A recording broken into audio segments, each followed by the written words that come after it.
नहीं रह सकते। जैसे एक बड़ा प्रसिद्ध कथा है, वृंदावन में एक संत ने एक नियम धारण कर लिया। क्या? मैं आज के बाद कोई कन्या को रूप ना देखूंगा, मैं आज के बाद जाए देखूंगा केवल पुरुष को ही देखूंगा। नियम धारण कर लिया और दो सेवक लगा दिए अपने कुटिया के बाहर। बोले कोई कन्या आवे तो बात मना कर दियो। बोले महाराज जी को नियम है, वो केवल और केवल पुरुषों को ही देखते हैं, कन्याओं को नहीं देखते। अब उन महाराज जी को आप क्या मानोगे? ज्ञानी, ज्ञानी है। लेकिन इधर देखो, यहां देखो, यहां देखो। लेकिन एक दिन मीराबाई आई और मीराबाई ने आकर के द्वार पे उन सेवकों से कहा, मैंने सुना है कि यहाँ कोई संत रहते हैं, आप मुझे उनका दर्शन करा दो। तो दोनों हंस करके कहने लगे, बोले कि हमारे महाराज जी का तो नियम है, वो किसी कन्या से नहीं मिलते, किसी स्त्री से नहीं मिलते, केवल पुरुषों से मिलते हैं। अब विवेक किसे कहते हैं? मीराबाई से सीखो। मीराबाई क्या बोली? अच्छा तो आपके महाराज जी पुरुष हैं? सेवक बोले तो इसमें कोई संशय तो है ही नहीं, पुरुष तो है ही नहीं। नहीं नहीं, मैंने भागवत जी में सुना है कि वृंदावन में तो महादेव भी गोपी बन के बैठे हैं, यहां पे पुरुष तो केवल श्री कृष्ण है, यहां पर तो महादेव भी गोपी बन करके बैठे हैं। बोलो गोपेश्वर महादेव की। अरे भैया, देव नहीं, देवों के देव महादेव भी वृंदावन में आते हैं तो गोपी बन करके, नथनी पहन करके, चुनरी ओढ़ करके, कजरा लगा करके, लालीमा लगा करके, गले में हार पहन के, और महाराज गोपी भाव से छम छम करते पूरे वृंदावन में डोलें गोपेश्वर महादेव। देवों के देव भी जहां गोपी बन के बैठते हैं वहां केवल एक ही पुरुष है और वो है योगेश्वर कृष्ण। पर नहीं, आज मैं पूरे वृंदावन में ढिंडोरा पीट के बताऊंगी, नहीं, एक और पुरुष है हमारे यहाँ पे। कौन? आपके महाराज जी, वो भी पुरुष हैं। सेवकों को तो घबराहट सी हुई, भीतर दौड़ के गए, उन्होंने जाके कहा, बोले महाराज जी ऐसे ऐसे एक तेजस्वी महिला आई थी और आकर के ऐसा कह के गई। महाराज जी ने जैसे ही बात सुनी तुरंत दौड़ करके गए। महाराज बोले आज ही अपना नियम तोड़ूंगा कन्याओं को देखने का, स्त्रियों को देखने का। और सबसे पहला दर्शन मीराबाई का किया। इसको कहते हैं विवेक। ज्ञान हम सबको हो जाता है पर विवेक नहीं हो पाता। भक्ति में बहुत जरूरी है बंधुओं विवेक का होना। विवेक का मतलब क्या है? सही गलत की पहचान होना।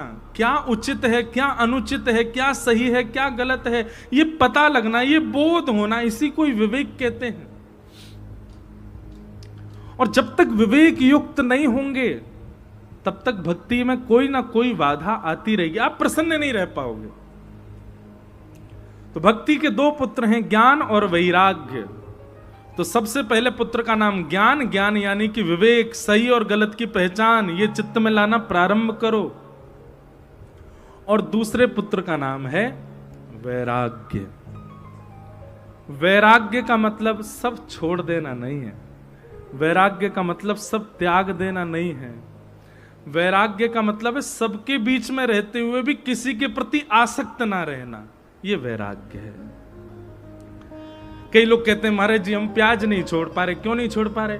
हमारे घर में सब खाते हैं, हमारे अड़ोसी पड़ोसी खाते हैं, हमारे आसपास। अच्छा, तो बहुत बड़ी कृपा भगवान ने कि प्याज खाने वाले घर में ही हो आप। क्यों? मदिरा पीने वाले घर में होते तो आप भी पीते, माता जी भी पी रही हैं, पिताजी भी पी रहे हैं, हम कैसे छोड़ दें महाराज जी? सब खाते पीते हैं तो हम भी खाते पीते हैं। भैया ऐसे लोगों के लिए प्रमाण है हमारे भक्त श्री प्रहलाद जी महाराज, जिनके पिताजी भी राक्षस, ताऊ जी भी राक्षस, चाचा भी राक्षस, भैया भी राक्षस, पूरा कुल खानदान पीढ़ी ही राक्षस, स्वयं भी राक्षस। लेकिन उसके बाद भी उन सब भावों को त्याग कर दिया जिनसे भगवत प्राप्ति में बाधा होती है, तभी नहीं किया। अरे प्रहलाद जी से ज्यादा खतरनाक स्थिति तो नहीं थी हमारी, पिता ही शत्रु हैं प्रहलाद जी के तो। पर ऐसी स्थिति में भी प्रहलाद जी महाराज ने उन सब भावों का त्याग नहीं किया।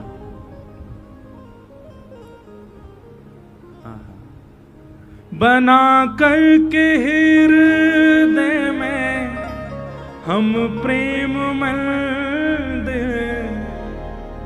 वहीं उनको झूला झुलाया करेंगे, वहीं उनको झूला झुलाया करेंगे। एक बात सुन लीजिए, आप एक बार भी श्री कृष्ण के प्रति प्रेम अपने चित्त में यदि प्रकट कर चुके हो तो फिर संसार में चाहे कैसी भी स्थिति आ जाए वैसे रहो जैसे ठाकुर जी को प्रिय लगे। फिर चाहे कोई कुछ भी खाए, कुछ भी पिए, कैसा भी माहौल, कैसा भी वातावरण, अगर इन वातावरणों के बीच में रह करके भी आप अपने आप को कृष्ण भक्ति में नहीं रह पाए, नहीं रख पाए, तो फिर भक्ति मार्ग छोड़ दीजिए। यहां त्याग केवल उनका करना है जिनसे जाके संग कुमति उपजत है, पड़त भजन में भंग तजोरे मन हरि विमुखन को संग। प्याज खाने से पाप नहीं लगता, लहसुन खाने से पाप नहीं लगता, पर हां प्याज लहसुन खाने वाले को ठाकुर जी के मिलन में बाधा जरूर आ सकती है, क्योंकि वो तामसी हैं, आपकी वासना को उत्तेजित कर सकते हैं, आपके विषय भोग को उत्तेजित कर सकते हैं, संसार के प्रति प्रेम को उत्तेजित कर सकते हैं। वो तामसी पदार्थ हैं और भगवत मिलन में इसलिए वो बाधा है, इसलिए बस उसकी तिलंजलि की गई। कोई खाने से नरक नहीं चले जाओगे आप।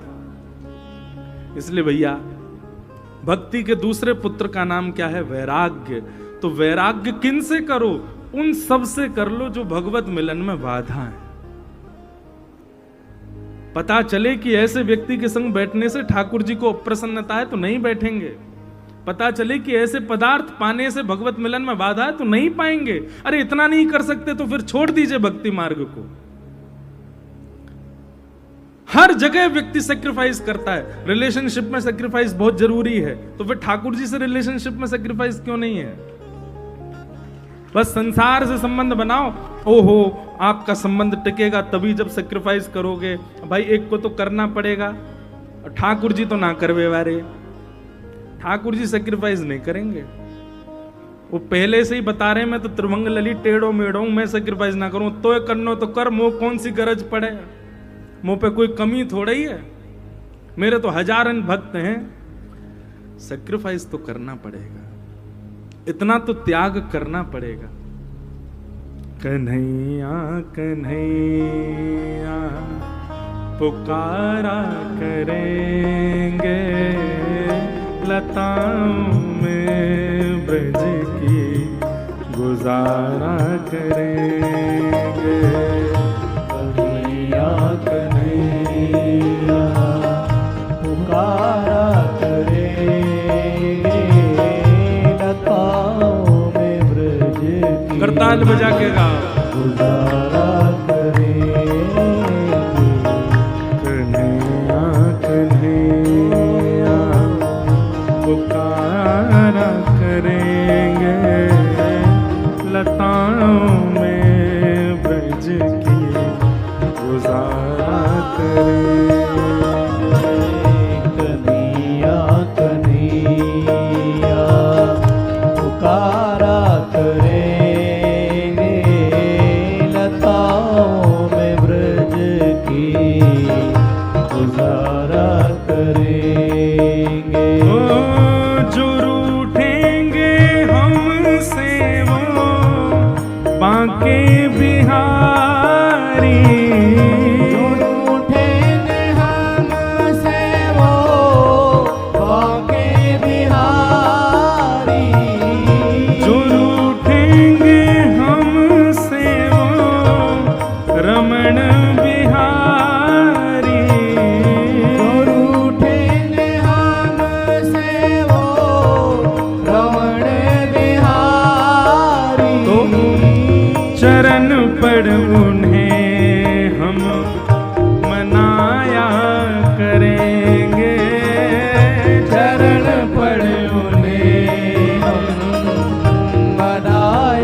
वृंदावन धाम की।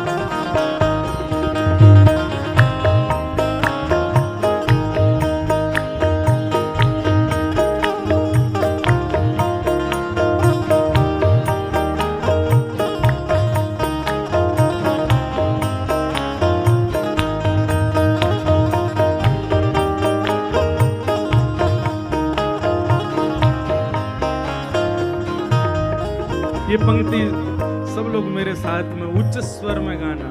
क्या?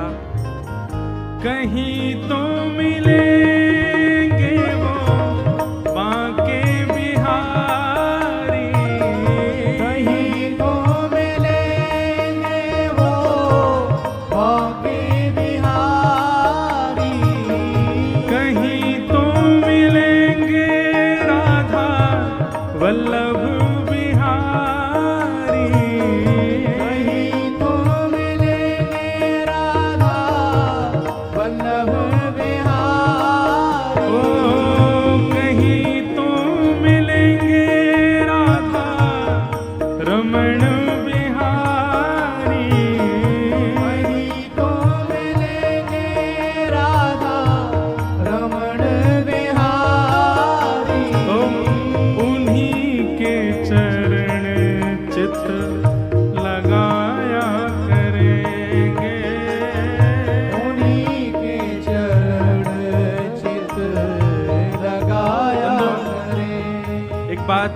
बहुत जरूरी जानकारी के लिए आपको बताऊं।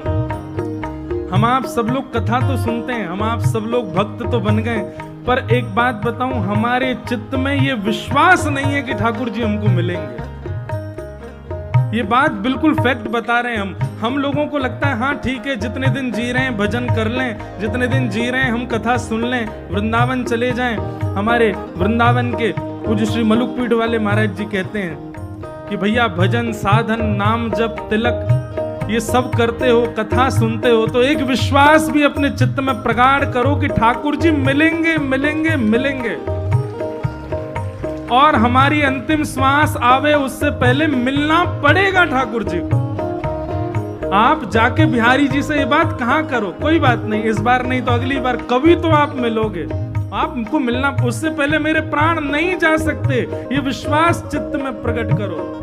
कहीं तो मिलेंगे वो बांके बिहारी, कहीं तो मिलेंगे वो बांके बिहारी, उन्हीं के चरण चित लगाया करेंगे, उन्हीं के चरण चित लगाया करें। अरे हाँ, उन्हीं के चरण चित लगाया करेंगे, उन्हीं के चरण चित लगाया करेंगे।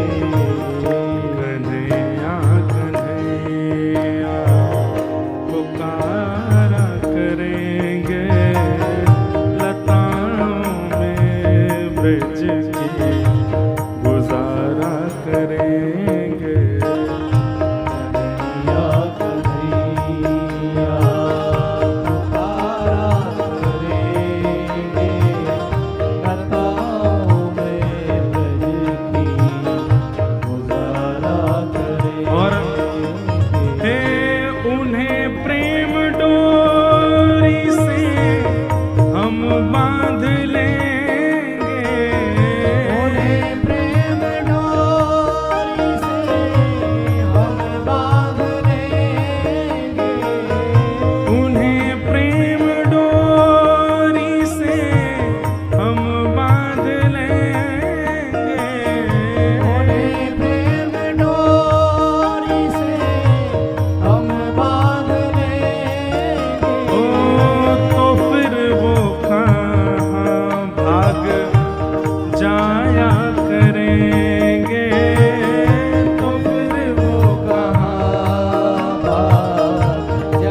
करेंगे, लताओं में ब्रज की गुजारा करेंगे। कन्हैया कन्हैया पुकारा करेंगे, लताओं में ब्रज की गुजारा करेंगे। ओ लताओं में ब्रज की गुजारा करेंगे। ओ लताओं में ब्रज की गुजारा करेंगे। अरे हाँ, लताओं में ब्रज की गुजारा करेंगे। लताओं में ब्रज की गुजारा करेंगे। तो केवल भक्ति मात्र के चित्त में आ जाने से आपको सुख नहीं मिलेगा, भक्ति में आनंद नहीं आएगा। उसके दोनों पुत्र ज्ञान और वैराग्य भी चाहिए। बिना पुत्र के मां उदास ही रहती है, बिना पुत्र के मां को सुख नहीं मिलता।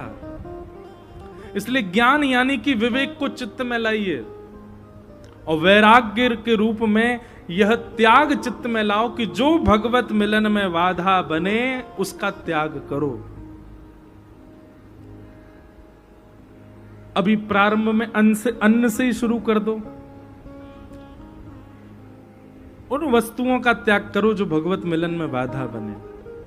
और इसमें एक चीज आप कर सकते हो, जैसे पहली बार वर्जिश करने जाए, वर्जिश मतलब जिम वगैरह जावे, फिजिकल एक्सरसाइज करने जाए तो उसको एक आध दिन की छुट्टी होती है।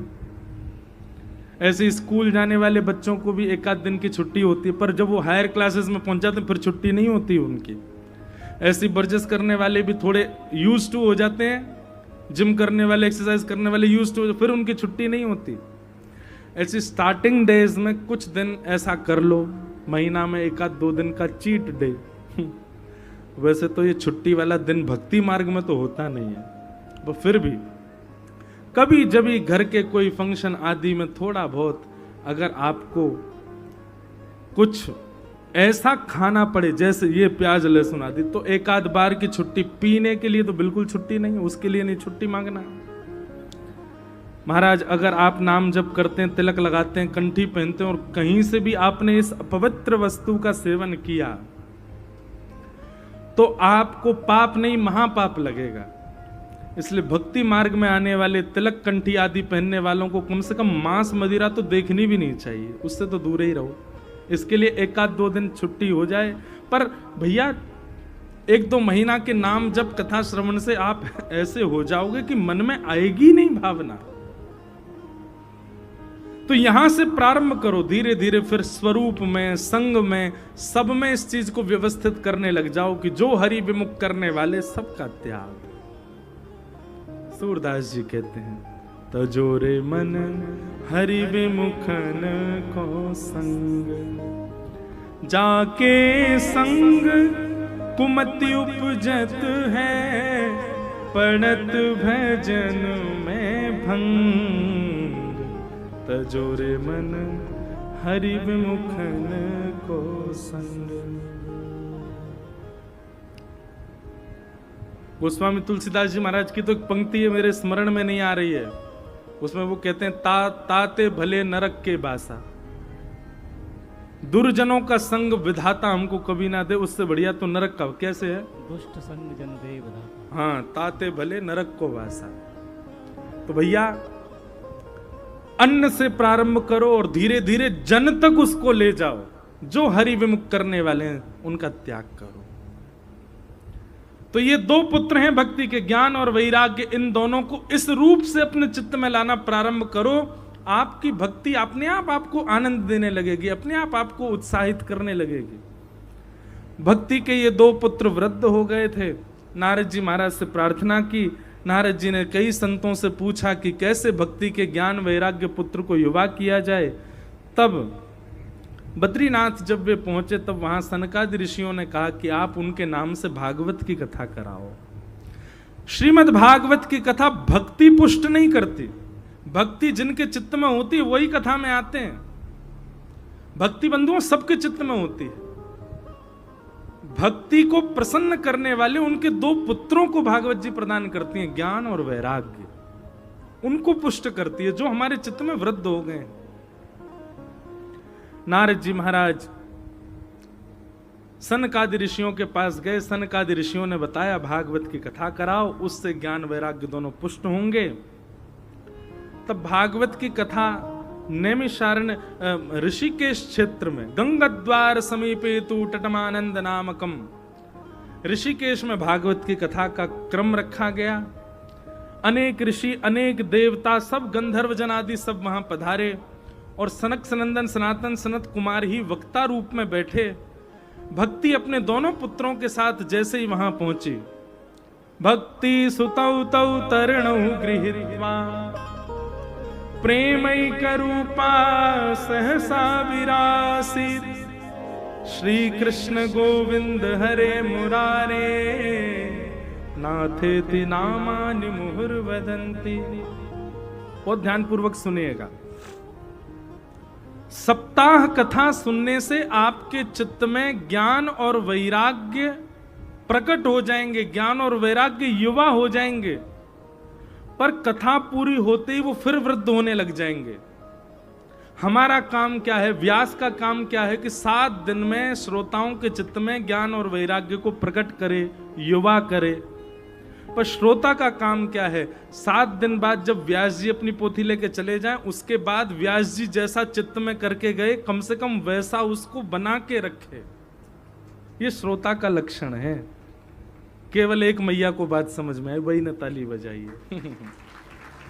ये आपकी जिम्मेवारी है कि आपने व्यास से जो सुना है और व्यास ने जैसा आपके चित्त को बना दिया है, आप कम से कम उसको वैसा तो रखो। उससे बढ़िया करो तो और अच्छी बात है। कम से कम उसको उतना तो संजो करके रखो जितना व्यास जी उसका निर्माण करके चले गए, तब आपकी कथा सुनना सार्थक माना जाएगा। इसलिए नियम धारण कीजिए। ज्ञान और वैराग्य दोनों पुष्ट होंगे कथा सुनने से। ज्ञान विवेक में परिवर्तित होगा, वैराग्य मतलब त्याग की भावना आएगी उन सब वस्तुओं की जो भगवत मिलन में वादा है। पर 7 दिन कथा में तो ये दोनों पुष्ट रहेंगे, उसके बाद भी पुष्ट बने रहें। उसके लिए क्या उपाय है पता है? आप कथा सुनते ही रहो। व्यास जी चले जाएं उसके बाद भी कथा सुनते ही रहो। सत्संग एक क्षण के लिए भी बंधु हर दिन का नियम बना लो। जैसे जल, जैसे अन्न, जैसे वायु हमारे तन के प्राणों के लिए अति आवश्यक है, ऐसी कथा को भी अपने पूरे 24 घंटे में एक समय प्रदान करो। आप सबके पास आधुनिक यंत्र हैं, सबके पास इंटरनेट, आजकल बहुत हाईफाई जमाना हो गया है, सब बिना नेट के कोई नहीं है। एक समय कथा को निश्चित प्रदान कीजिए हर दिन। आप यदि 15 मिनट का भी सत्संग रोज सुनते हैं, कथा सुनते हैं, तो निश्चित है कि आपके चित्त के ज्ञान वैराग्य वृद्ध नहीं होंगे, अत्यंत श्रेष्ठ हो जाएं, वो तो आगे की स्थिति है। पर जितने व्यास जी बना के गए उतने तो रहेंगे, उससे गिरेंगे नहीं। ये आपका कर्तव्य है, आपको करना है। तो कथा सुनते ही महाराज ज्ञान और वैराग्य दोनों पुष्ट हो गए। पुष्ट होकर के नृत्य करने लगे। भक्ति महारानी प्रसन्न हो गई, चरणों में प्रणाम करके कहने लगी, आपकी कृपा से मेरे दोनों पुत्र युवा हो गए। अब मुझे बताइए इस कथा पंडाल में मैं कहां बैठूं? तब बहुत सुंदर आसन बताया गया कि भक्ते सुगोविंद स्वरूप कर्त्री प्रेमैक धर्त्री भवरोग हर्त्री सात्वं च तिष्ठस्व सुधैस्व सांश्रया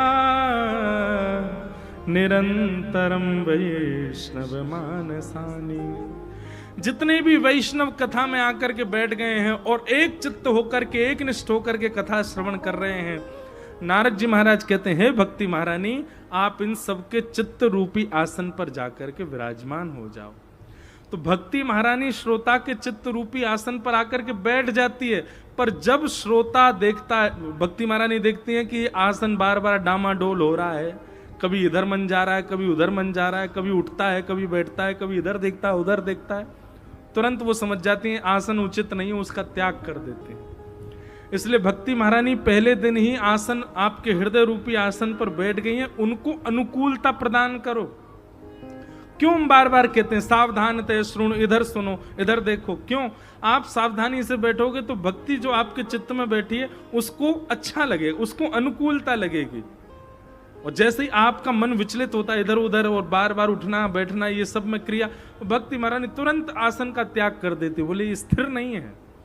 अस्थिर व्यक्ति कभी कथा नहीं सुन सकता, स्थिर तो होना पड़ेगा। तो इस प्रकार भक्ति महारानी हम सबके चित्त रूपी आसन पर आकर के विराजमान हो गई। भक्ति के चित्त में विराजमान होना ये सामान्य बात नहीं है।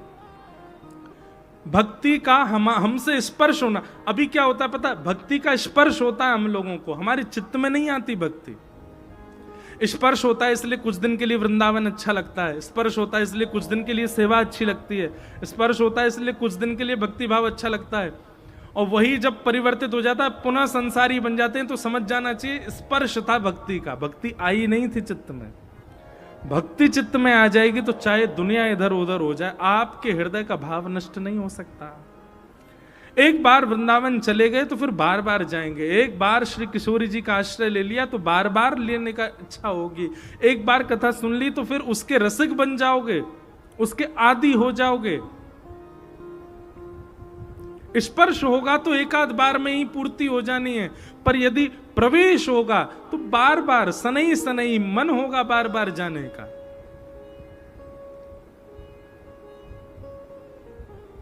तो भक्ति का प्रवेश हो चित्त में।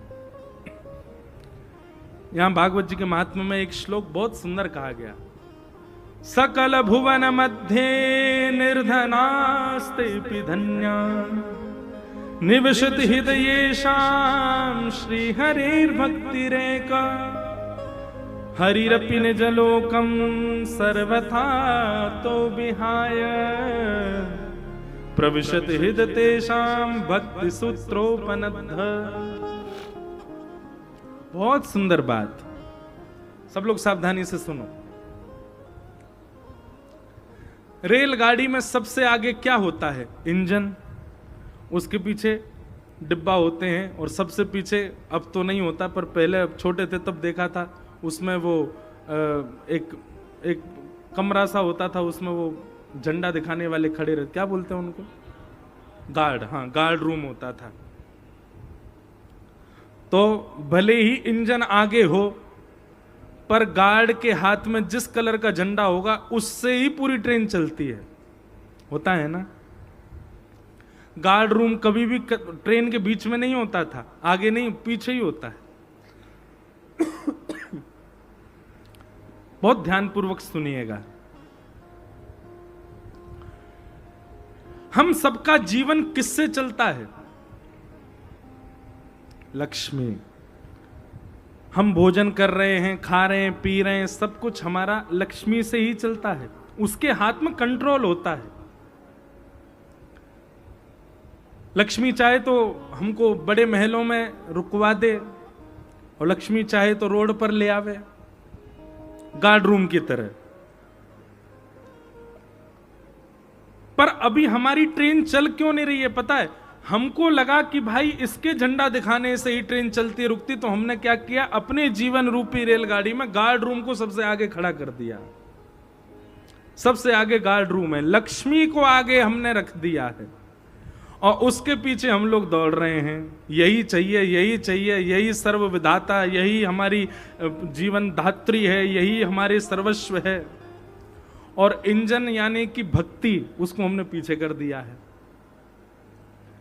लेकिन श्रीमद् भागवत जी एक भाव कहती हैं, अभी स्थिति क्या है? लक्ष्मी आगे आगे चलती है, उसके पीछे मानव चलता है। पर मूल उद्देश्य क्या होता है? लक्ष्मी किसके पीछे चलती है? बोले ठाकुर जी के पीछे चलती है। तो ठाकुर जी सबसे आगे, उनके पीछे लक्ष्मी, और लक्ष्मी के पीछे हम। लेकिन ठाकुर जी किसके पीछे भागते हैं? बोले अनुब्रजाम में हम नित्यम पूये ये तन्य रेणु भी। भगवान भक्ति के पीछे पीछे चलते हैं।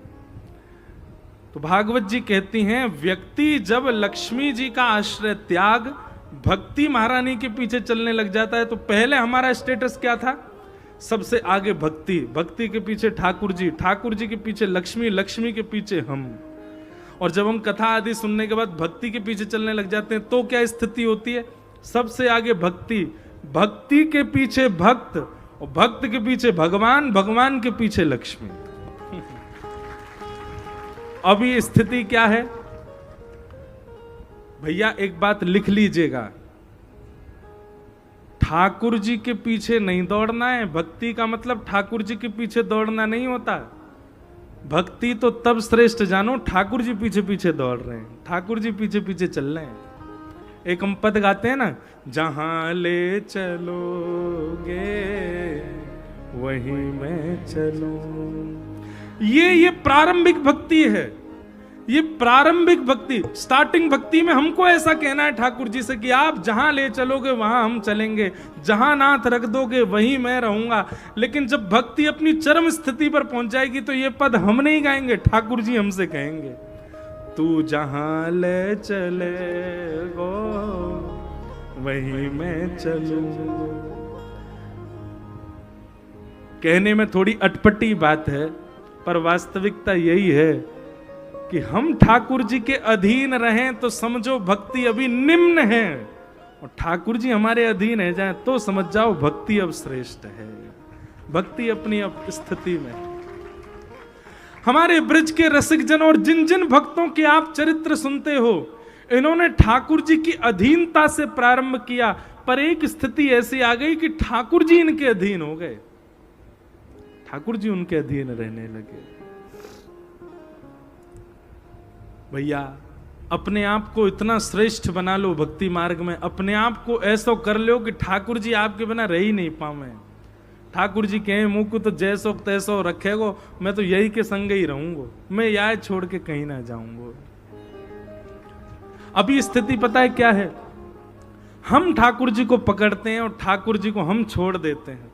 ठाकुर जी को पकड़ते हैं, कभी ठाकुर जी को छोड़ संसार को पकड़ लेते हैं। अभी पकड़ने छोड़ने की स्थिति हमारे हाथ में है, पर भक्ति करते भये, कथा सुनते भये, संत जनन की कृपा से एक स्थिति ऐसी आ जाए कि हम पकड़ना छोड़ना बंद कर दें, ठाकुर जी पकड़ें। हम ठाकुर जी को जब तक पकड़ रहे हैं तब तक छूटवे को भय है, लेकिन ज्यादा ठाकुर जी ने पकड़ लियो बाद ना छूटवे को भय दूर रह जाएगा, क्योंकि उनकी पकड़ इतनी मजबूत है जैसे अंबुजा सीमेंट जैसे फेविकॉल की पकड़। एक बार चिपक गए महाराज ठाकुर जी फिर ना छूटे। हमारी पकड़ तो कैसी है? अब कौन सा, अब कोई सीमेंट को नाम थोड़ी बोलना, प्रचार तो कर नहीं रहे। हमारी पकड़ पता कैसी है? मट्टी की चिनाई कर दी हो, सीमेंट की जगह मट्टी चिन दी हो ईंटन के बीच में, बिल्डिंग खड़ी तो हो जाएगी, पर जोर की हवा ज्यादा ना चली, जोर की बारिश ज्यादा ना आई, पूरी बिल्डिंग धराशायी हो जाएगी। ये हमारी पकड़ है, मट्टी की पकड़। लेकिन अपने आप को इतना श्रेष्ठ बना लो कि काउदना ठाकुर जी पकड़ ले, और ज्यादा ठाकुर जी ने पकड़ लियो वादना, चाहे दुनिया इधर उधर है जाए, तूफान आ जाए, आप नहीं छोड़ पाओगे ठाकुर जी को।